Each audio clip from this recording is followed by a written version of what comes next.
Hello guys, I am Ricky and you're most welcome to our YouTube channel Nirmala निर्वाण classes. जैसा कि जानते हैं सीटेट का हल प्रश्न पत्र लेकर हम आपके सामने उपस्थित हुए हैं और आज जो बारी है हल प्रश्न पत्र की, इसमें हमने 8 जनवरी 2022 को जो एग्ज़ाम हुआ है सीटेट का 1 to 5 पेपर 1 का, हम वह लेकर के आपके समक्ष उपस्थित हुए हैं। आप देख पा रहे होंगे, आपको डिस्प्ले पर दिख रहा होगा 8 जनवरी 2022। तो चलिए इसके प्रश्नों को हम लोग देखते हैं। आप जानते हैं इसमें 5 भाग होता है और प्रत्येक भाग से 30-30 प्रश्न होते हैं और 5 भाग मिला करके टोटल 150 प्रश्न होते हैं। तो 150 प्रश्न को एक बार लेना लंबा होता है, इसलिए हम 75 प्रश्न मतलब आधे प्रश्नों को इस वीडियो में लेकर आएंगे 8 जनवरी 2022 का, और आधा जो 75 प्रश्न बचेगा उसको पार्ट 2 में हम आपको वीडियो पोस्ट करेंगे 8 जनवरी 2022 का। तो दोनों को ही देख लीजिएगा। चलिए आगाज करते हैं आज की वीडियो का। चलिए सबसे पहला है बाल विकास एवं शिक्षा शास्त्र। बाल विकास एवं शिक्षा शास्त्र का पहला प्रश्न देखिए, विकासात्मक परिवर्तन। विकासात्मक परिवर्तन वंशानुगत कारकों और पर्यावरणीय प्रभावों की परस्पर क्रिया है। यह जो है विकासात्मक परिवर्तन क्या है? तो यह वंशानुगत कारकों और पर्यावरणीय प्रभावों की परस्पर क्रिया है। देखिए सारा ऑप्शन बोलेंगे तो बहुत लंबा समय लगेगा मित्र, और इतना प्रश्न आप देख नहीं पाएंगे। तो क्वेश्चन बैंक को देखने का मतलब है कि यह देखने से आपको यह अंदाज चले कि प्रश्न किस तरह से होता है और कैसा प्रश्न होता है, इन चीज़ों से आप जो है अवगत हो जाएं। इसलिए हम डायरेक्ट जो आंसर सही है उसी को ले रहे हैं।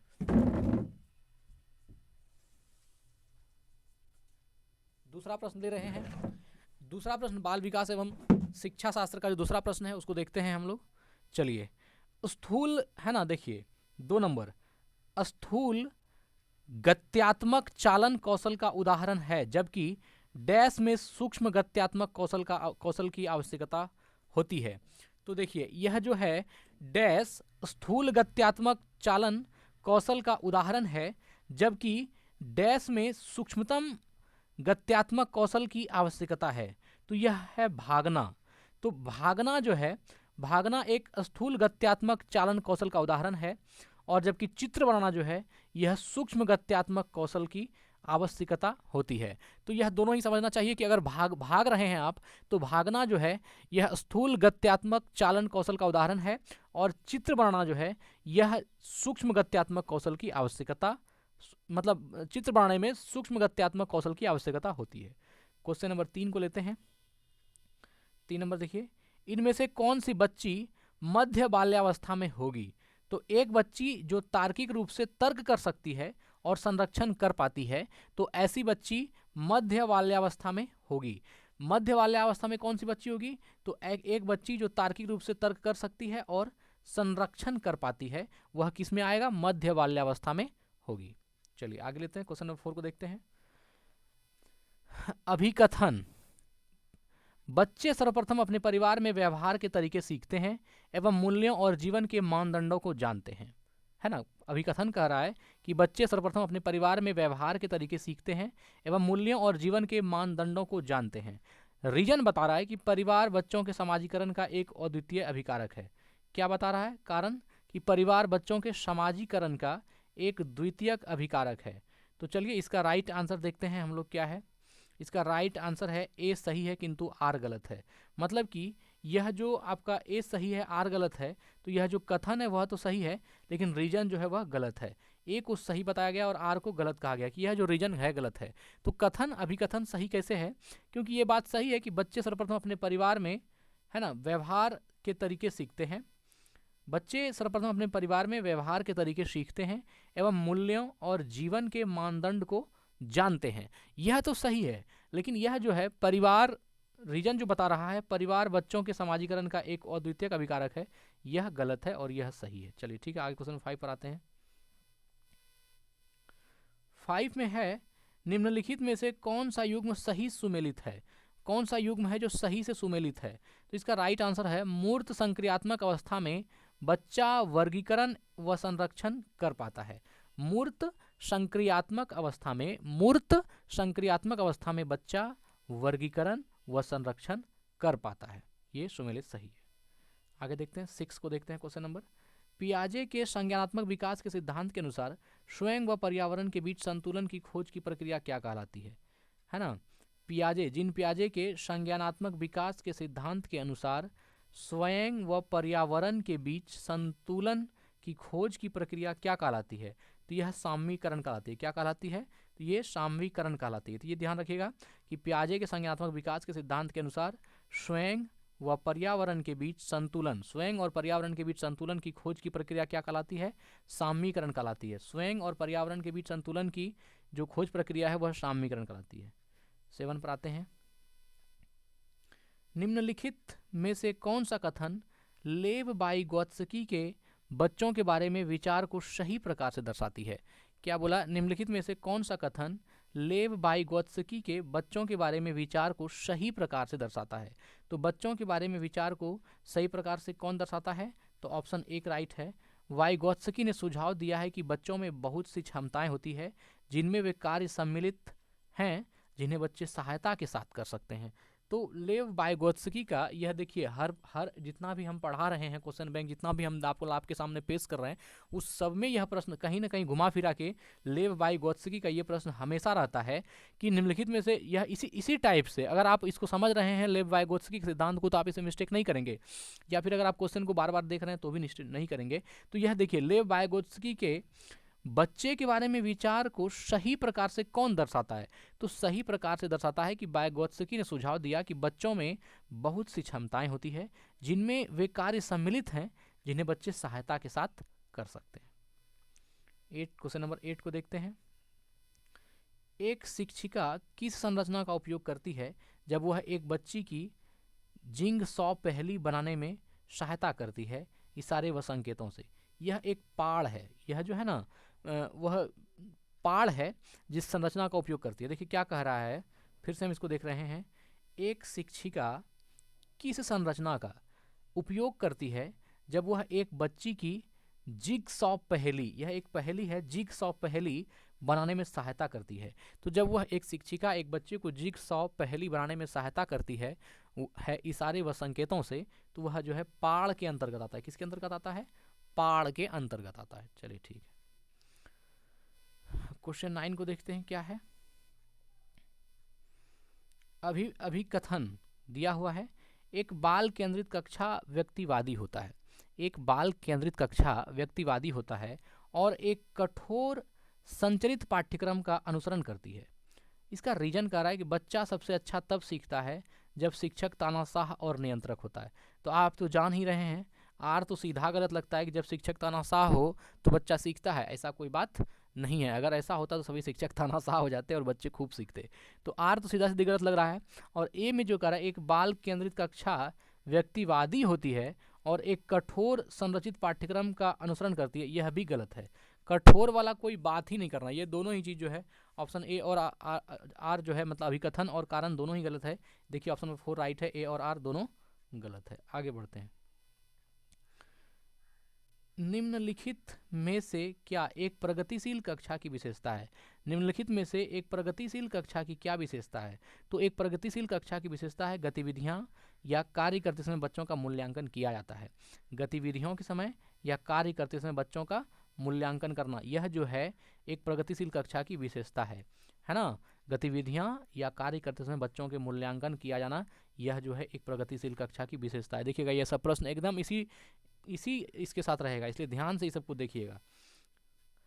11th में है, अमृत तर्क देता है कि हम कानूनों को बदल सकते हैं। अमृत तर्क देता है कि हम कानूनों को बदल सकते हैं यदि वे समाज की आवश्यकताओं को पूरा नहीं करते हैं, लेकिन यह आपसी सहमति और लोकतांत्रिक प्रक्रिया के माध्यम से किया जाना चाहिए। लॉरेंस कोलबर्ग के अनुसार अमृत नैतिक तर्क की किस अवस्था में आता है? तो यह सामाजिक अनुबंध अभिविन्यास में आता है ना। सामाजिक अनुबंध अभिविन्यास में आता है। देखिए समझिएगा क्या कह रहा है। अमृत जो है वह तर्क देता है, अमृत तर्क देता है कि हम कानूनों को बदल सकते हैं यदि वे समाज की आवश्यकताओं को पूरा नहीं करते हैं, लेकिन वह आपसी सहमति और लोकतांत्रिक प्रक्रिया के माध्यम से किया जाना चाहिए। यह बात अमृत बोलता है। अब देखिए, अब यहाँ पर प्रश्न है, लॉरेंस कोलबर्ग के अनुसार अमृत नैतिक तर्क की किस अवस्था में आता है? तो यह लॉरेंस कोलबर्ग के जो है ना अमृत, वह सामाजिक अनुबंध अभिविन्यास, सामाजिक अनुबंध अभिविन्यास के नैतिक तर्क की व्यवस्था में आता है। चलिए ठीक है। 12 देखते हैं। हावर्ड गार्डनर के सिद्धांत में डैश बुद्धि के व्यक्तियों में अपनी पहचान, मानव अस्तित्व और जीवन के अर्थ के बारे में संवेदनशीलता होती है। तो यह है अंतःवैयक्तिक। अंतःवैयक्तिक मतलब कि हार्वर्ड गार्डनर के सिद्धांत में अंतःवैयक्तिक बुद्धि के व्यक्तियों में अपनी पहचान, मानव अस्तित्व और जीवन के अर्थ के बारे में संवेदनशील होती है। अंतःवैयक्तिक। चलिए ठीक है, आगे देखते हैं। क्वेश्चन नंबर 13 में क्या है। गिफ्ट के तौर पर कार मिलने पर एक 5 साल की बच्ची बोली, यह मेरे लिए नहीं है। लड़कियां कारों से नहीं खेलती। यह वाक्य क्या दर्शाता है? यह वाक्य जेंडर रूढ़िवादिता को दर्शाता है ना, जेंडर रूढ़िवादिता को दर्शाता है। एक है ना, फिर समझ लीजिए एक बार प्रश्न को देख लेते हैं एक बार और, कि एक गिफ्ट के तौर पर कार मिलने पर एक 5 साल की जो लड़की है, बच्ची है, वह बोलती है कि यह मेरे लिए नहीं है। लड़कियां कारों से नहीं खेलती। यह वाक्य क्या दर्शाता है? तो यह जेंडर रूढ़िवादिता को दर्शाता है। 14 पर आते हैं। कक्षा में संस्कृति व भाषाई भिन्नताओं को ध्यान में रखते हुए कौन सी नीति प्रभावी होगी? तो विभिन्नताओं को अभाव के रूप में देखना। विभिन्नताओं को अभाव के रूप में देखना, यह कक्षा में संस्कृति और भाषाई भिन्नताओं को ध्यान में रखते हुए यह नीति प्रभावी होगी कि विभिन्नताओं को अभाव के रूप में न देखना। कि विभिन्नता जो है इसको आप अभाव के रूप में मत देखिए। अगर विभिन्नता को अभाव के रूप में देखते हैं तो फिर दिक्कत होगी। इसलिए कहता है कक्षा में सांस्कृतिक व भाषाई भिन्नताओं को ध्यान में रखते हुए कौन सी नीति प्रभावी होगी? तो विभिन्नताओं को अभाव के रूप में न देखना। और अगर आप विभिन्नताओं को अभाव के रूप में देखते हैं तो फिर परेशानी है। तो विभिन्नताओं को अभाव के रूप में ना देखना, ये राइट आंसर है। 15 पर आते हैं। राष्ट्रीय शिक्षा नीति 2020। राष्ट्रीय शिक्षा नीति 2020 प्रस्तावित करती है कि मूल्यांकन एक निश्चित अवधि में बच्चे की प्रगति का पता लगाने के लिए महत्वपूर्ण है। बहुत ही मोस्ट इम्पॉर्टेंट प्रश्न है, ध्यान रखिएगा इसको, है ना। राष्ट्रीय शिक्षा नीति 2020 प्रस्तावित करती है कि एक निश्चित अवधि में बच्चों की प्रगति का पता लगाने के लिए महत्वपूर्ण है। कौन? मूल्यांकन। राष्ट्रीय शिक्षा नीति 2020 प्रस्तावित करती है कि मूल्यांकन जो है, मूल्यांकन एक निश्चित अवधि में बच्चों की प्रगति का पता लगाने के लिए महत्वपूर्ण है। आगे बढ़ता हूँ, 16 पर आता हूँ। समावेशी शिक्षा के लिए क्या आवश्यक है? समावेशी शिक्षा के लिए क्या आवश्यक है मित्र? तो समावेशी शिक्षा के लिए व्यक्तिगत मतभेदों का ध्यान और सम्मान आवश्यक है ना। व्यक्तिगत मतभेदों का ध्यान और सम्मान। समावेशी शिक्षा के लिए क्या आवश्यक है? तो व्यक्तिगत मतभेदों का ध्यान और सम्मान समावेशी शिक्षा के लिए आवश्यक है। 17 को देखिए। निम्नलिखित में से कौन सा व्यवहार पठन वैकल्य की पहचान है? निम्नलिखित में से कौन सा व्यवहार पठन वैकल्य की पहचान है? तो इसका राइट आंसर हो जाएगा, है ना, बी को डी के रूप में लिखना, 21 को 12। देखिए कह रहा है निम्नलिखित में से कौन सा व्यवहार पठन वैकल्य की पहचान है। तो पठन वैकल्य की पहचान क्या है? तो बी को डी के रूप में लिखना, बी को डी के रूप में लिखना, 21 को 12, यह जो है आपका पठन वैकल्य की पहचान है। आगे बढ़ते हैं, 18 को देखते हैं। वे विद्यार्थी जिन्हें स्वलीनता है उसकी पहचान उनके आने वाले किस क्षेत्र की चुनौती से की जा सकती है ना। क्या बोला कि वे विद्यार्थी जिन्हें स्वलीनता है, वे विद्यार्थी जिन्हें स्वलीनता क्या होता है? स्वलीनता का अर्थ हुआ खुद में लीन होना। स्व मन खुद और लीनता मतलब खुद में लीन होना। तो वे विद्यार्थी जिन्हें स्वलीनता है उनकी पहचान उनके सामने वाले किस क्षेत्र की चुनौती से की जा सकती है? किस क्षेत्र की चुनौती से की जा सकेगी कि उसमें स्वालीनता है या नहीं है? तो स्वालीनता होगी तो वह अभिव्यंजक और ग्रहणशील संचार में चुनौती। तो यह इसका आंसर क्या होगा? अभिव्यंजक और ग्रहणशील संचार में चुनौती, है ना। वे विद्यार्थी जिन्हें स्वालीनता है उनकी पहचान उनके सामने वाले किस क्षेत्र की चुनौती से की जा सकती है? अभिव्यंजक और ग्रहणशील संचार में चुनौती। चलिए आगे बढ़ते हैं, 19 को देखते हैं। वे विद्यार्थी जिन्हें दिव्यांगता है उनके सफल समावेशन के लिए क्या आवश्यक है? तो वे विद्यार्थी जिन्हें दिव्यांगता है उनके सफल समावेशन के लिए सुलभ अवसंरचना या इमारतें। सुलभ अवसंरचना या इमारतें, यह जो है आवश्यक है, क्योंकि वे विद्यार्थी जिन्हें दिव्यांगता है उनके सफल समावेशन के लिए क्या, सफल समावेशन का अर्थ होता है, समावेशन का अर्थ होता है कि जो दिव्यांग लोग हैं, जो दिव्यांग हैं उनको भी एक अच्छे छात्र जो कि दिव्यांग नहीं है उनके साथ में बैठा करके एक साथ एजुकेशन देना, यह जो है आपका समावेशन कहलाता है, समावेशी शिक्षा का ये अंग है। तो वे विद्यार्थी जिन्हें दिव्यांगता है उनके सफल समावेशन के लिए क्या आवश्यक है, तो सुलभ अवसंरचना और या सुलभ इमारतें, ताकि उसको जो है कहीं कोई कठिनाई नहीं हो चढ़ने उतरने में भी। ठीक है, आंसर राइट है। चलिए आगे देख लेते हैं 20 को।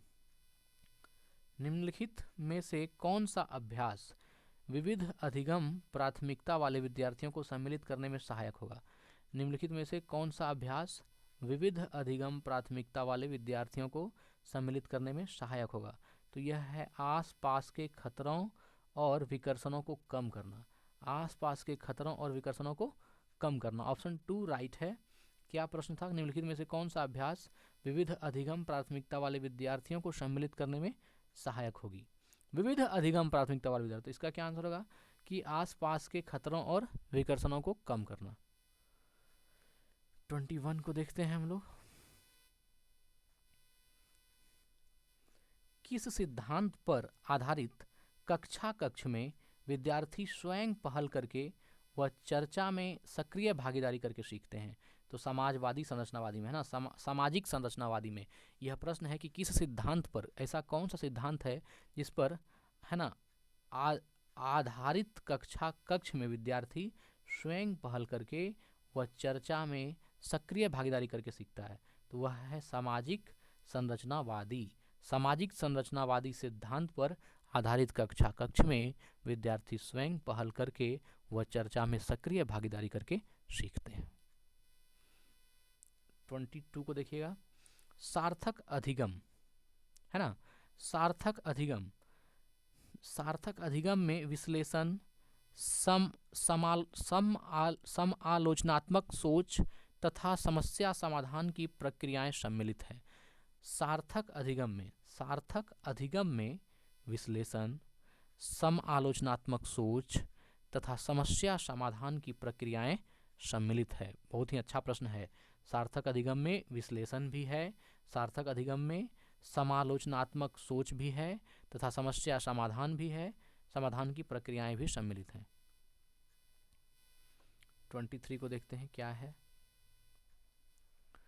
राष्ट्रीय शिक्षा नीति है ना, राष्ट्रीय शिक्षा नीति 2020 में निम्नलिखित में से किसकी वकालत नहीं की गई, तो इसमें बी, सी और डी की वकालत नहीं की गई है। योगात्मक मूल्यांकन, पाठ्यक्रम में वृद्धि और प्रौद्योगिकी के उपयोग में कमी, इन तीनों चीज़ों की राष्ट्रीय शिक्षा नीति 2020 में वकालत नहीं की गई। तो वकालत किसकी की गई है, तो वकालत की गई है संरचनात्मक समझ पर बल, इसकी वकालत की गई। संरचनात्मक समझ पर बल की वकालत की गई है, जबकि योगात्मक मूल्यांकन, पाठ्यक्रम में वृद्धि और प्रौद्योगिकी के उपयोग में वकालत नहीं की गई है।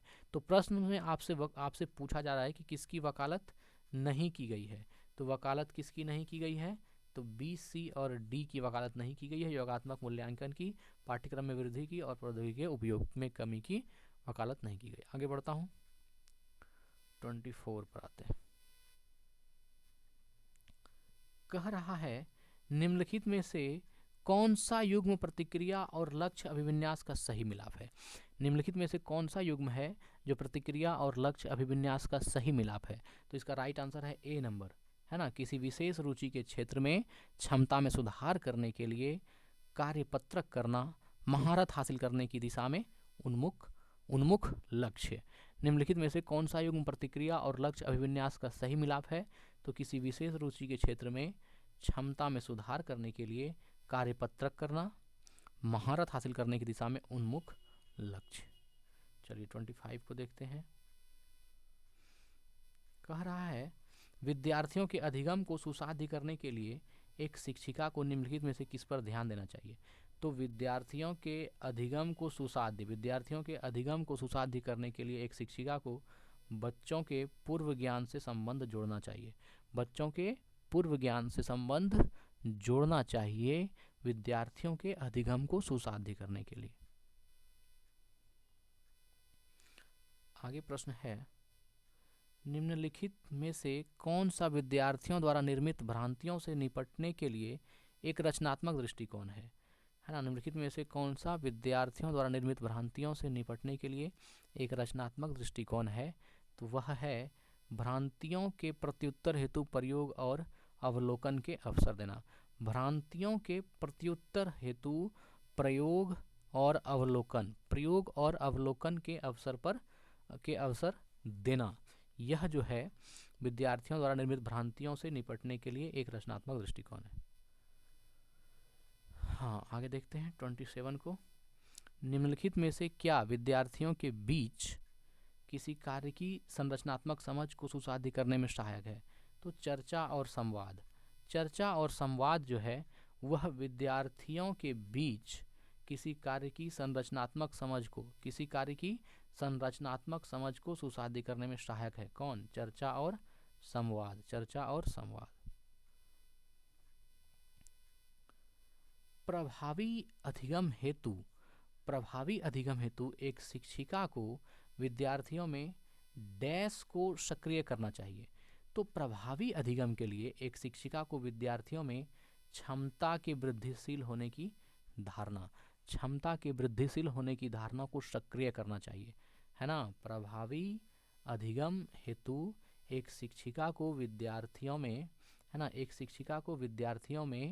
क्षमता के वृद्धिशील होने की धारणा को सक्रिय करना चाहिए।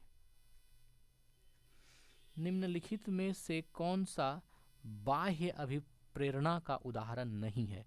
बाह्य अभिप्रेरणा का उदाहरण नहीं है। तो यह जो 2 नंबर है, ज्ञान प्राप्त करने के लिए वाद विवाद समूह में सम्मिलित होना, यह बाह्य अभिप्रेरणा का उदाहरण नहीं है। समझिएगा पहले, कौन सा है निम्नलिखित में से कौन सा है जो बाह्य अभिप्रेरणा का उदाहरण नहीं है? तो ज्ञान प्राप्त करने के लिए वाद विवाद समूह में सम्मिलित होना, यह बाह्य अभिप्रेरणा का उदाहरण नहीं है। तो अब प्रश्न उठता है कि बाह्य अभिप्रेरणा का उदाहरण कौन सा है? तो दंड से बचने के लिए गृह कार्य करना, यह जो है बाह्य अभिप्रेरणा का उदाहरण है। प्रतियोगिता जीतने के लिए शतरंज सीखना, यह भी बाह्य अभिप्रेरणा का उदाहरण है। साथियों को प्रभावित करने के लिए नृत्य में भाग लेना, यह भी जो है बाह्य अभिप्रेरणा का उदाहरण है। लेकिन ज्ञान प्राप्त करने के लिए वाद विवाद समूह में सम्मिलित होना, यह बाह्य अभिप्रेरणा का उदाहरण नहीं है। चलिए 30 देखते हैं। डैश के उपयोग से विद्यार्थियों की उपलब्धि में डैश होने की संभावना है। तो सामाजिक सहयोग के उपयोग से, यहाँ होगा सामाजिक सहयोग के उपयोग से विद्यार्थियों की उपलब्धि में वृद्धि होने की संभावना है ना? तो सामाजिक सहयोग के उपयोग से विद्यार्थी की उपलब्धि में वृद्धि होने की संभावना है। अब आ गया गणित एवं शिक्षा शास्त्र। इसको देखते हैं। देखिए, गणित का प्रश्न है, जो होगा इजी उसको देखेंगे, जो बड़ा होगा हम मित्र उसके लिए माफ़ कर दीजिएगा हमको। चलिए 31 में देखते हैं। निम्नलिखित में से कौन आंकड़ों के आलेखीय निरूपण के लिए प्रयोग नहीं किया जा सकता? निम्नलिखित में से कौन सा है जो आंकड़ों के आलेखीय निरूपण के लिए प्रयोग नहीं किया जा सकता?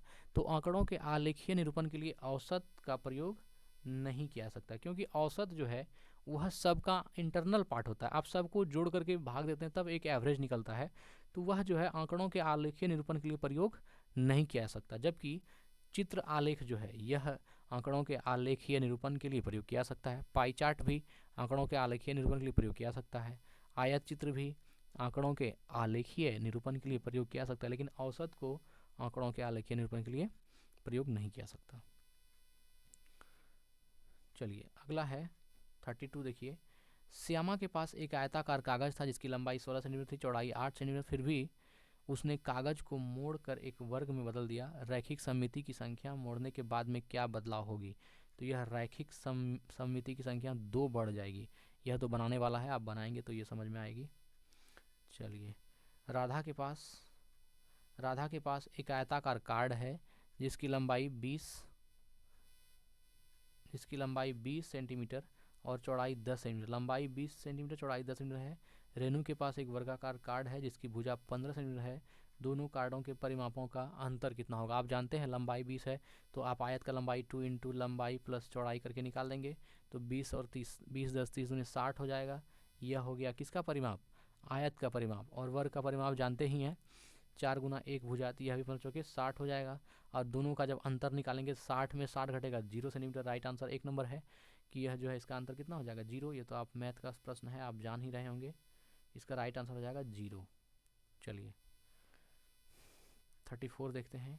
नीचे दिए गए विकल्पों में से वृत्त के भागों को चुनिए। वृत्त का भाग, नीचे दिए गए विकल्पों में वृत्त का भाग कौन कौन सा है? तो परिधि भी वृत्त का भाग है, केंद्र वृत्त का भाग है, त्रिज्या वृत्त का भाग है और व्यास भी तो वृत्त का भाग है। तो परिधि, केंद्र, त्रिज्या और व्यास ये सभी वृत्त के भाग हैं।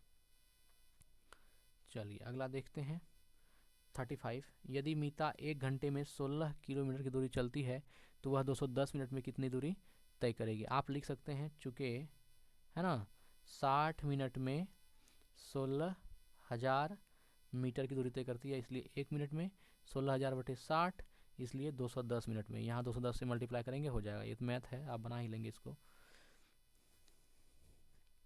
चलिए यह भी आपका क्षैतिज रेखाएं बनती है, उस कागज को 100 बार टुकड़ों में, यह सभी मैथ है आपका, इसको आप लोग अपने हिसाब से देखिएगा, इसमें टाइम ज़्यादा लग जाएगा। चलिए आगे बढ़ते हैं। बिंसी प्रतिदिन लगभग 3 घंटे अखबार पढ़ती है। आज उसने 2 घंटे 55 मिनट में अखबार पढ़ना पूरा किया। उसने कितने सेकंड अखबार पढ़ा? निकल जाएगा, कोई दिक्कत नहीं है। बिंसी प्रतिदिन लगभग 3 घंटे अखबार पढ़ती है। आज उसने कितना पढ़ा? 2 घंटे 55 मिनट। तो 3 घंटे को आप मिनट में बदल दीजिए, 180 मिनट डेली पढ़ती है। और आज उसने कितना पढ़ा? 2 घंटे 55 मिनट अखबार पढ़ना पूरा किया। उसने कितने सेकेंड अखबार पढ़ा? तो यह तो आप सेकंड में बदल करके निकाल सकते हैं, कोई दिक्कत नहीं है। मैथ में देखिए, इसमें सवाल है निम्नलिखित में से कौन एक पूर्ण घन? पूर्ण घन का मतलब है उसको सेम संख्या से 3 बार मल्टीप्लाई का जो रूप होगा वह एक पूर्ण होगा, पूर्ण घन होगा। 25 को लिखेंगे 5 गुना 5, 36 को 6 गुना 6 नहीं, लेकिन 64 को 4 गुना 4 गुना 4 लिखा सकता है, ये पूर्ण घन है। और 81 को भी नहीं लिखा सकता, ये 64 राइट आंसर हो गया। कार्तिक रात में 10 बजे सोकर सुबह 6 बजे उठता है। वह दिन का 1/8 भाग खेलने और 1/6 भाग पढ़ने में व्यतीत करता है। वह दिन का कितना भाग अन्य गतिविधियों में? बहुत आसान सवाल है, आप इसको निकाल दीजिएगा कि 10 बजे सोकर सुबह 6 बजे उठता है, वह दिन का 1/8 भाग खेलने में, 1/6 भाग पढ़ने में व्यतीत करता है। वह दिन का कितना भाग अन्य? ये इस 1/6 भाग को 1/8 भाग को जोड़ देंगे और संपूर्ण में घटा करके इसको निकाल देंगे। चलिए, रुसदा और रेखा की चोटियों की लंबाई 1 मीटर का क्रमशः 4/5वां भाग और 5/7वां भाग है। दोनों की चोटियों की लंबाइयों का योग हो जाएगा। चलिए 41, यह भी तो आपका इतना इतना इतना इतना का मान क्या होगा यदि पदों की संख्या सम हो तो? n टर्म्स वाला बोल रहा है, इसमें पदों की संख्या सम है। तो अब देखिए, अगर इसमें हर बार plus minus plus minus plus minus है तो ये क्या हो जाएगा? 0 हो जाएगा। और सम टर्म होगा तो जितना बार पॉजिटिव 10 आएगा उतना बार ही नेगेटिव 10 आएगा, और दोनों की वैल्यू कितनी हो जाएगी? 0 हो जाएगी। ठीक है। विभिन्न गांवों में किसानों की एक दिन की मजदूरी नीचे दी गई है। ये सब मजदूरी है। जगत गांव ए में 105 दिन काम करता है और रेणु गांव सी में 180 दिन काम करता है। कौन ज़्यादा रुपये कमाता है और कितने? तो यह आप ग्राफ को देख करके यहाँ से आप समझ सकते हैं कि इसकी मजदूरी कितनी होगी। निम्नलिखित में से कौन सा 1 और 6 दशांश के बराबर है? 1 और 6 दशांश, 1 तो 1 हो गया और प्लस 6 दशांश का मतलब हुआ 6/10, दशांश मतलब 10, शतांश मतलब 100 और सहस्रांश मतलब 1000। तो यहाँ पर 1 रहने दीजिए और जोड़, यह जो 6 में 10 से भाग देंगे तो 0.6 होगा। 1 + 0.6 इक्वल टू 1.6, 1.6 यह आपका राइट आंसर हो जाएगा। तो यह 2 नंबर राइट है आपका। निम्नलिखित में से कौन सा आरोही क्रम में लिखे गए हैं? आरोही क्रम मतलब बढ़ते क्रम, है ना, बढ़ते क्रम मतलब छोटा से बड़ा। तो आप देखिए छोटा से बड़ा के फॉर्म में कौन सा है? ये ऑप्शन नंबर 3 राइट है। 0.866, 0.0, ये जो है छोटा से बड़ा के रूप में है। आरोही क्रम बढ़ते क्रम, बढ़ते क्रम मतलब छोटे से बढ़ते बढ़ते बढ़ते बढ़ते। अवरोही क्रम घटते क्रम मतलब बड़ा से छोटा की ओर। तो ये आरोही क्रम में बोला जा रहा है। तो ये आरोही क्रम मतलब बढ़ते क्रम, छोटा से बढ़ता, ये छोटा फिर इससे बड़ा फिर इससे बड़ा फिर इससे बड़ा फिर इससे बड़ा, ऐसे चले। मियाऊं खेल को खेलने के लिए सब लोग एक गोले में खड़े हैं, एक खिलाड़ी बोलता है, एक अलग खिलाड़ी कहता है दो। तो इसको आप लोग, जैसे ये मैथ है, तो विजेता बनने के निम्नलिखित में से कौन सा मुख्य संख्या आने पर म्याऊं बोलना होगा, ये बनाना पड़ेगा, मैथ है, देखिए इसको। चलिए आगे देखते हैं। यह जो है शिक्षण शास्त्र से है, सॉरी ये 46 को देखते हैं। थोड़ा छोटा कर लेते हैं इसको हम। निम्नलिखित में से क्या गणित में एक रचनात्मक कक्षा को प्रदर्शित करता है? निम्नलिखित में से क्या गणित में एक रचनात्मक कक्षा को प्रदर्शित करता है? तो गणित में रचनात्मक कक्षा को कौन प्रदर्शित करता है? तो शिक्षक कक्षा में नकली नोट, डंडियों के बंडल, है ना, गिनतारा, अबेकस इसको बोलते हैं, लेकर आया है, और स्थानीय मान सिखाने के लिए छात्रों को सामूहिक गतिविधियों में लगाए व्यक्त रखता है। तो यह जो है, यह वाला जो ऑप्शन 3 है कि शिक्षक कक्षा में नकली नोट, डंडियों के बंडल, गिनतारा लेकर आया है, और स्थानीय मान सिखाने के लिए छात्रों को सामूहिक गतिविधियों में व्यस्त रखता है, तो यह जो है, यह गणित में एक रचनात्मक कक्षा को प्रदर्शित करता है। एनसीईआरटी के अनुसार कक्षा 3 के शिक्षार्थियों के लिए निम्नलिखित में से कौन सा एक अधिगम प्रतिफल नहीं हो सकता? तो 1/2 + 1/3 को हल करना, यह जो है एनसीईआरटी के अनुसार कक्षा 3 के शिक्षार्थियों के लिए जो है अधिगम प्रतिफल नहीं हो सकता। आगे बढ़ते हैं। 48, एक शिक्षक के लिए कक्षा में भिन्न का परिचय देने के लिए निम्नलिखित में से किसका उपयोग सर्वाधिक उपयुक्त है? तो आप एक सेब को 4 दोस्तों में समान रूप से कैसे बांटेंगे? बहुत ही अच्छा है। यह जो है फ्रैक्शन को, भिन्न को समझाने के लिए, है ना, एक शिक्षक के लिए कक्षा में भिन्न का परिचय देने के लिए निम्नलिखित में से किसका उपयोग सर्वाधिक उपयुक्त है? तो यह सबसे अच्छा उदाहरण होगा कि आप एक सेब को 4 दोस्तों में समान रूप से कैसे बांटेंगे। जैसे ही बांटने की बात होगी तो यहाँ पर क्या हो जाएगा, यहाँ पर आपका इस्तेमाल होगा फ्रैक्शन का, और बच्चे भिन्न से परिचित होंगे। चलिए 49 को देखते हैं। प्राथमिक स्तर पर गणित के आकलन के लिए निम्नलिखित में से कौन सा उद्देश्य सर्वाधिक महत्वपूर्ण है? तो प्राथमिक स्तर पर गणित के आकलन के लिए प्रतिपुष्टि और उपचारात्मक शिक्षण प्रदान करने हेतु बच्चों की प्रगति को एक समय अवधि में अंकित करना। प्रश्न आपसे किया जा रहा था कि प्राथमिक स्तर पर गणित के अवलोकन के लिए निम्नलिखित में कौन सा उद्देश्य सर्वाधिक महत्वपूर्ण है? गणित के अवलोकन के लिए कौन सा उद्देश्य सर्वाधिक महत्वपूर्ण है? तो गणित के अवलोकन के लिए प्रतिपुष्टि और उपचारात्मक शिक्षण प्रदान करने हेतु बच्चों की प्रगति को एक समय अवधि में अंकित करना है। 50 को देखते हैं, 50 नंबर को।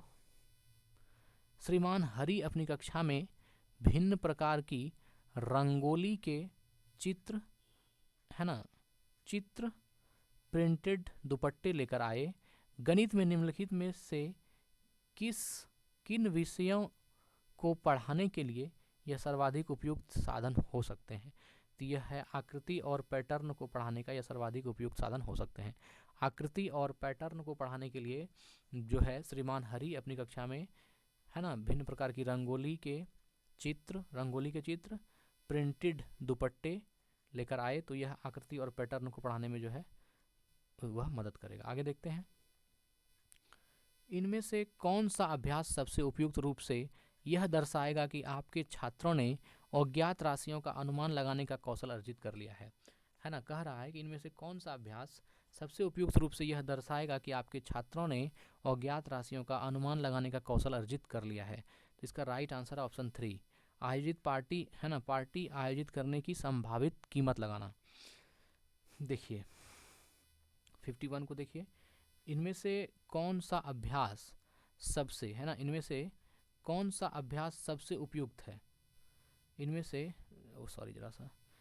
कौन सा अभ्यास सबसे उपयुक्त रूप से यह दर्शाएगा कि आपके बच्चों ने अज्ञात राशियों का अनुमान लगाने का कौशल अर्जित कर लिया?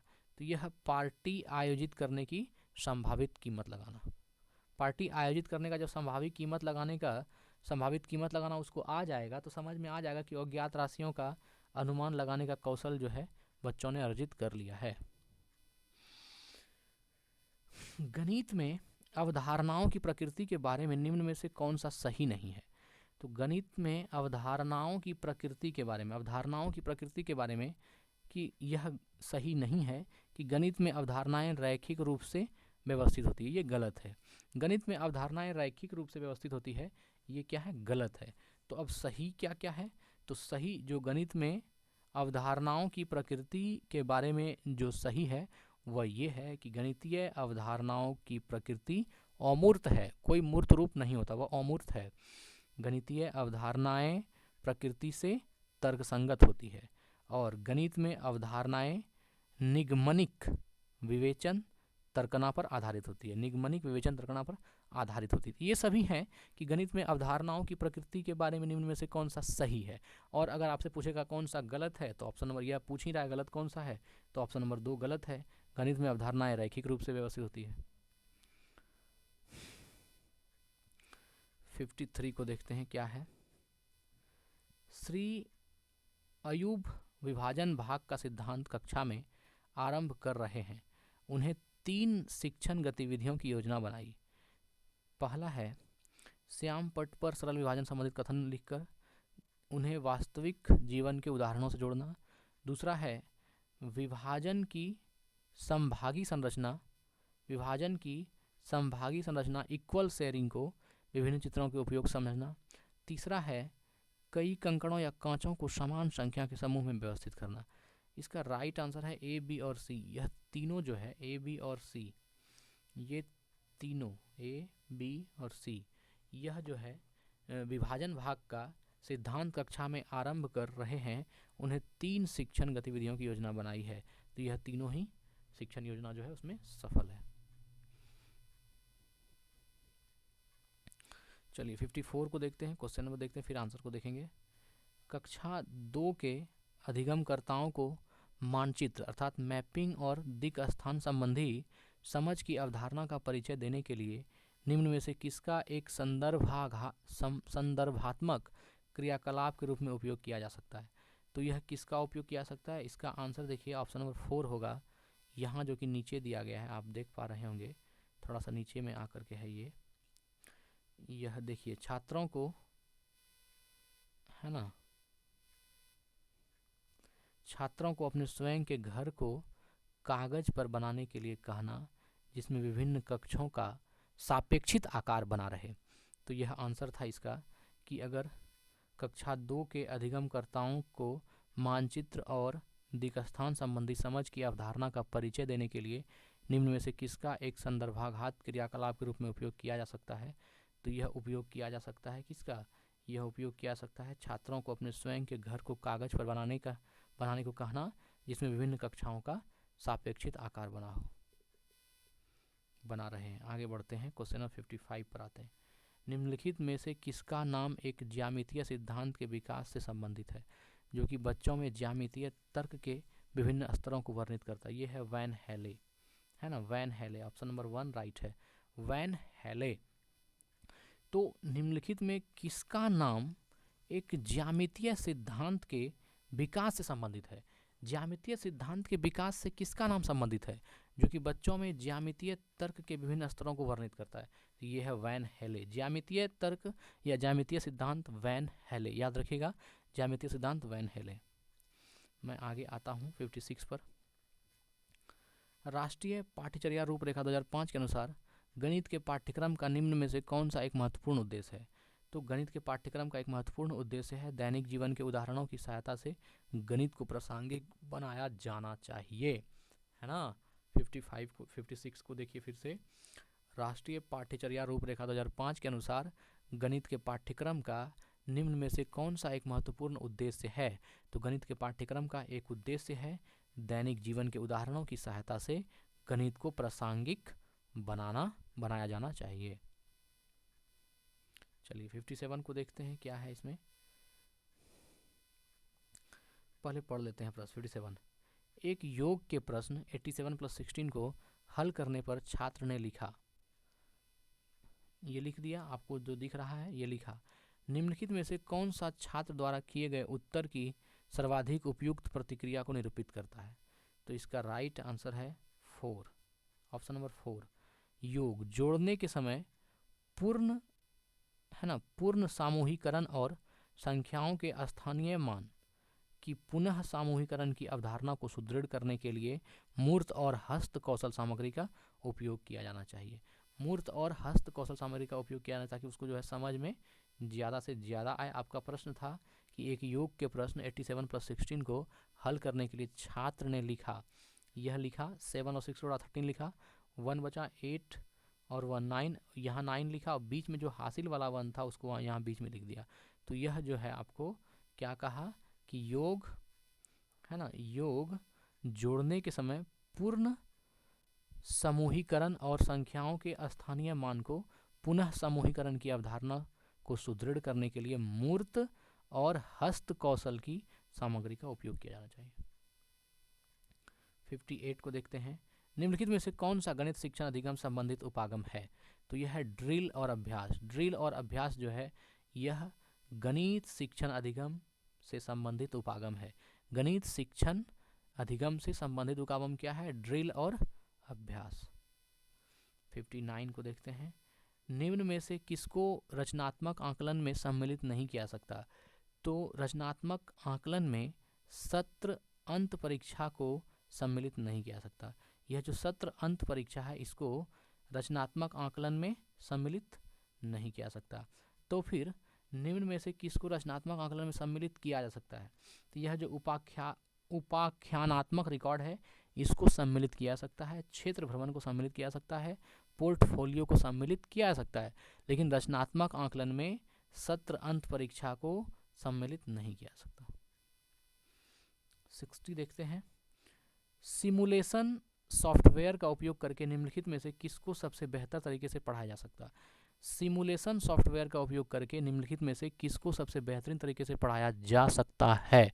तो ये पढ़ाया जा सकता है एक ही परिमाप वाले विभिन्न आकार ढूंढना। एक ही परिमाप वाले विभिन्न आकार को ढूंढना, एक ही परिमाप वाले विभिन्न आकार को ढूंढना, यह सिमुलेशन सॉफ्टवेयर का उपयोग करके किसको सबसे बेहतरीन तरीके से पढ़ाया जा सकता है? तो इसी को, एक ही परिमाप वाले विभिन्न आकार को ढूंढने से।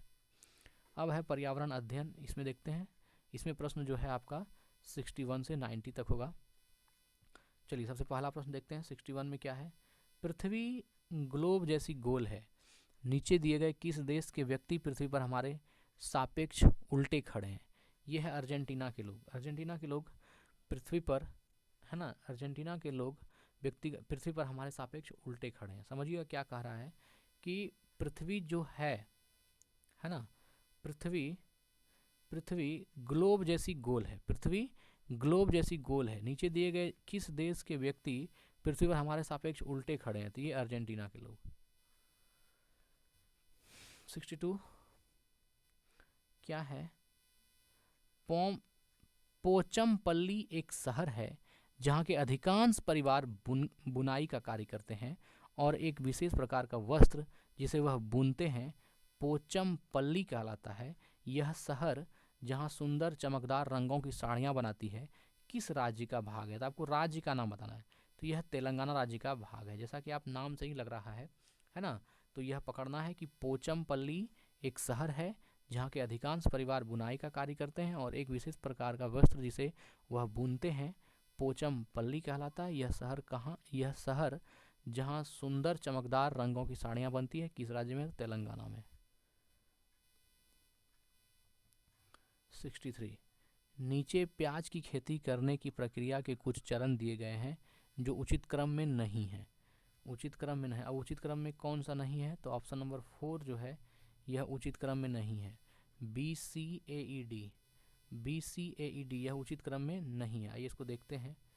तो पहले जो है, बाकी सब उचित क्रम में है। उचित क्रम में पहला बी लिया अर्थात गुड़ाई करना, फिर लिया सी को बीज बोना, फिर लिया ए को खरपतवार हटाना, और फिर लिया ई को प्याज को उखाड़ना, और फिर लिया डी को प्याज के ऊपर की सूखी पत्तियों को हटाना।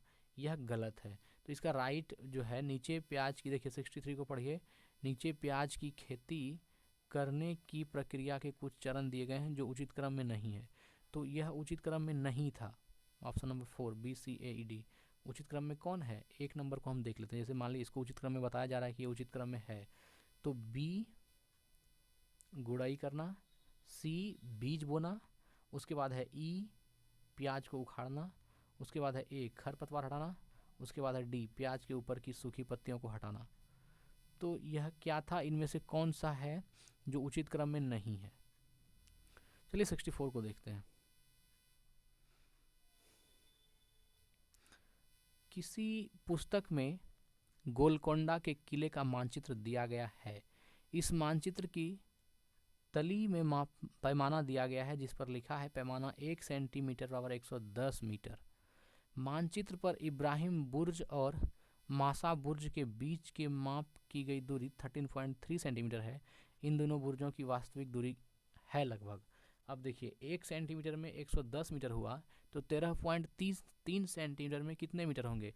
तो इसको आप मल्टीप्लाई कर दीजिएगा 13.3 और गुने 110 मीटर, जो निकल कर आएगा राइट आंसर आएगा।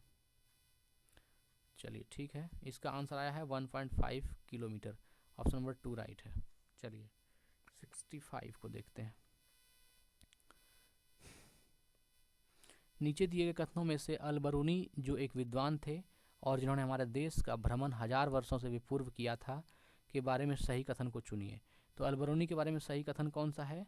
तो यह सही कथन है ACDE। यहाँ देखिएगा ए जो है सही कथन है, ACD और E ये सही कथन है।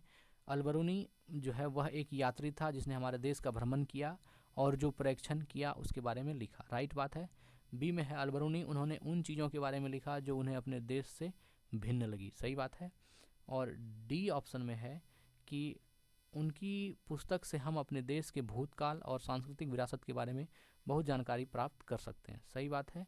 और ई में जो है, ई में कहा उन्होंने विशेष रूप से हमारे देश के लोगों के तालाब बनाने में कुशलताओं का उल्लेख किया है। तो ये सब अलबरूनी से जुड़ी हुई बातें थी। चलिए देखते हैं आगे 66 को। नीचे दिए गए जानवरों पर विचार कीजिए। नीचे दिए गए जानवरों पर विचार कीजिए। सांप, छिपकली, मेंढक, घड़ियाल मतलब मगरमच्छ। निम्नलिखित में से वह विशेषता चुनिए जो इन सभी जानवरों में पाई जाती है। तो ये सभी क्या देते हैं? अंडा देते हैं। एक ऐसी विशेषता चुनना था जो सांप में भी पाया जाता है, छिपकली में पाया जाता है, मेढक में भी और घड़ियाल में भी। तो सांप, छिपकली, मेढक और घड़ियाल ये सभी में एक विशेषता है कि ये सभी अंडे देते हैं, अर्थात अंडज हैं। चलिए आगे देखते हैं 67 को। यदि आप अहमदाबाद गुजरात में स्थित हैं और भारत के मानचित्र पर अहमदाबाद और दिल्ली के बीच कोई सरल रेखा खींचते हैं तो अहमदाबाद से दिल्ली की दिशा कैसी होगी? तो अहमदाबाद से दिल्ली की दिशा क्या होगी? उत्तर पूर्व होगी। यह तो आप मैप में देख सकते हैं कि अहमदाबाद और दिल्ली की दिशा क्या है। चलिए, कोई एक्सप्रेस ट्रेन 144 किलोमीटर की दूरी 2 घंटे में तय करती है। इस ट्रेन की मीटर प्रति सेकंड में चाल है, तो आपको मीटर प्रति सेकंड में निकालना है। और 144 किलोमीटर दूरी 2 घंटे में तय करती है, तो 1 घंटे में कितना करेगी? 2 से डिवाइड कीजिए इसको। 1 घंटे में 72 किलोमीटर प्रति घंटा की दूरी तय करेगी। अब इस 72 किलोमीटर प्रति घंटा को मीटर प्रति सेकंड में बदलना है। तो इसको जब बनाइएगा तो 72 जो किलोमीटर है ये मीटर में बदलेगा तो 72,000 मीटर हो जाएगा, है ना। और यहाँ जो है प्रति सेकेंड, तो 72,000 मीटर की दूरी 1 घंटे में तय करती है, अर्थात 36 सेकंड में तय करती है।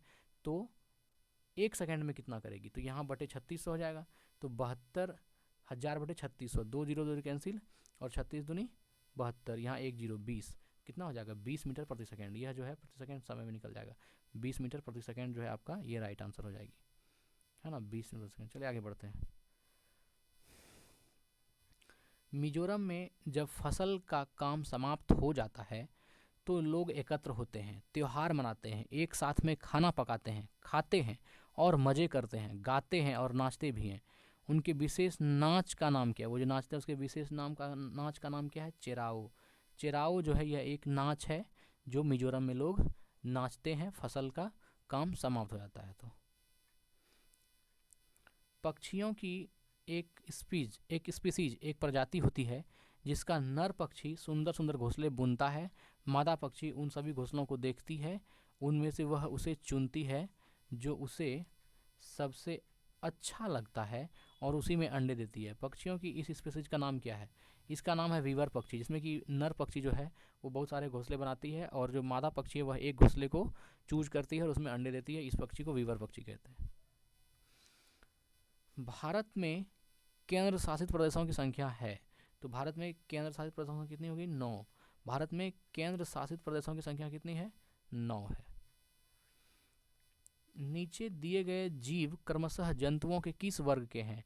छिपकली, चमगादड़, कलचिड़ी और बिच्छू। छिपकली, चमगादड़, कलचिड़ी और बिच्छू, यह किस वर्ग में है? तो यह सरीसृप, स्तनधारी, पक्षी और कीट। ये चारों का जो है अलग अलग। छिपकली हो जाएगा सरीसृप वर्ग में, चमगादड़ स्तनधारी में, कलचिड़ी पक्षी है और बिच्छू कीट में। तो यह आप ध्यान रखिएगा। छिपकली किस में आता है? सरीसृप में, चमगादड़ स्तनधारी में, किलचिड़ी आता है पक्षी में और बिच्छू आता है कीट में। आगे बढ़ते हैं। आर्यनाथ एक सपेरा है। जब वह अपना वाद्य यंत्र बीन बजाता है तो सांप उसकी ध्वनि पर अपना सिर इधर उधर घुमाता है। सांप के वाद्य यंत्र बीन पर अनुक्रिया करने का कारण है। सांप जो है बीन पर अनुक्रिया करने का क्या कारण है सांप का बीन के ऊपर? तो ये है बीन द्वारा उत्पन्न कंपनों का जमीन से होकर संचरण। आप जानते हैं कि अगर आप सांप एक ऐसा जानवर है जिसके सामने आप किसी की बुराई करेंगे तो वो सुनेगा नहीं, क्योंकि उसको कान नहीं होता है। और इसलिए सांप जो है तो फिर बीन का धुन कैसे वो पकड़ता है? तो बीन द्वारा उत्पन्न जो कंपन होता है, कंपनों का जमीन से होकर संचरण होता है और उसी को वह जो है अनुभव करता है। 74 दो कक्षाओं x और y की क्लिनिकल विकृति रिपोर्ट नीचे दिए गए हैं। x और y की क्लिनिकल रिपोर्ट नीचे दिए गए अनुसार हैं। तो यह है x आयु 12 वर्ष स्त्री हीमोग्लोबिन 10.5 ग्राम प्रति डेसीलीटर, y आयु 10 वर्ष स्त्री हीमोग्लोबिन 12.5 ग्राम डेसीलीटर। इन रिपोर्ट के आधार पर यह निष्कर्ष निकाला जा सकता है कि x रक्तक्षीणता की रोगी है जबकि y नहीं। x जो है यह रक्तक्षीणता अर्थात अरक्तता की रोगी है, y यह रोगी नहीं है, क्योंकि x आयु 12 वर्ष की स्त्री हीमोग्लोबिन 10.5 ग्राम प्रति डेसीलीटर और y 10 वर्ष स्त्री हीमोग्लोबिन 12.5 ग्राम डेसीलीटर। इन रिपोर्ट के आधार पर यह निष्कर्ष निकाला जा सकता है कि x जो है रक्तक्षीणता अर्थात अरक्तता की रोगी है जबकि y नहीं है, जबकि उल्टा लगता है। देखिए गौर से 75 को देखिए क्या कह रहा है इसमें कि सुमेलित कीजिए, है ना, निम्नलिखित को सुमेलित कीजिए। कौन किसका स्थान दिया हुआ है एक तरफ और एक तरफ सामान्य घर दिया हुआ है। तो देखिए असम, असम को सुमेलित कीजिए, कौन सा होगा? तो असम हो जाएगा मजबूत, है ना, मजबूत बांसों के बने ढाल छतें, ये हो जाएगा। लद्दाख, है ना, ये हो जाएगा पत्थर के बने फर्श छतें लकड़ी की बनी। उसके बाद है मनाली, है ना, तो मनाली हो जाएगा आपका यह मिट्टी के घर, कांटीली झाड़ियों की बनी छतें। और कौन बच गया? मनाली, मनाली पत्थर लकड़ी के बने ढालू, ये हो जाएगा क्या? एक बार हम इसका आंसर देख लेते हैं। ये देखिए यहाँ पर देखिए सुमेलित किया हुआ है, ये आप देख सकते हैं यहाँ पर जो असम है। तो असम में क्या है देखिए, ये है असम और असम का आंसर हो जाएगा मजबूत बांसों के बने ढालू घर। मजबूत बांसों के बने, यह जो है असम में आपका मजबूत बांसों के बने ढालू छतें, यह जो है आपका असम का हो जाएगा, है ना। चलिए ठीक है। अब दूसरा है लद्दाख। तो लद्दाख वाला आप जान ही रहे हैं, पत्थर के बने फर्श छतें लकड़ी की बनी। और तीसरा है मनाली हिमाचल प्रदेश। तो मनाली हिमाचल प्रदेश का कौन सा होगा? पत्थर पर, है ना, पत्थर लकड़ी के बने ढालू। और जो चौथा है राजस्थान, इसका हो जाएगा मिट्टी के घर, कांटीली झाड़ियों की बनी छतें। तो यह जो है मैच वाला दिया गया था कि किसमें कैसा होता है, तो आपने देख ही लिया कि किसका क्या होता है। जो असम है वहाँ पर मजबूत बांसों के बने हुए ढालू छतें होती है। जो लद्दाख है ना, तो लद्दाख में कैसी होती है? देखिए लद्दाख, असम में तो आपने देख ही लिया कि मजबूत बांसों के बने ढालू छतें होती, ठीक है। और लद्दाख में हो गया पत्थर के बने फर्श छतें और लकड़ी की बनी हुई, पत्थर के बने फर्श और छतें लकड़ी की बनी हुई। उसके बाद है मनाली, मनाली हिमाचल प्रदेश में पत्थर लकड़ी के बने ढालू, मनाली में पत्थर लकड़ी के बने ढालू। और राजस्थान, तो राजस्थान में मिट्टी के घर, कांटीली झाड़ियों की बनी हुई छतें। ठीक है मित्र, आज हमने 75 क्वेश्चन तक देखा। अब जो है इसके बाद 76 के हम लोग अगले पार्ट में लेकर के आएंगे। 8 जनवरी 2022 के अगले क्वेश्चन में। तो अगर आप हमारी वीडियो को देखते हैं तो कमेंट करके बताइए कि कैसा लगता है, क्योंकि मेरा ईमान डोलने लगता है कभी कभी मित्र। हमको लगता है कि मेरी इतनी मेहनत बेकार तो नहीं जा रही है, क्योंकि कोई रिप्लाई नहीं मिलता है तो समझ में नहीं आता है कि मैं जो कर रहा हूँ वो सही हो रहा है या गलत हो रहा है, ढंग लायक हो रहा है कि नहीं हो रहा है, या फिर अगर नहीं हो रहा है तो और बनाएं कि छोड़ दें, या अगर अच्छा हो रहा है तो और बनाते। ऐसा मन में बहुत सारा प्रश्न उठता है। तो अगर हमारी मेहनत आपको नहीं काम आ रही है तो आप कमेंट करके बताइएगा, हम रोक देंगे यहीं पर। ठीक है, धन्यवाद, स्वस्थ रहें, अपना ख्याल रखें, जय हिंद।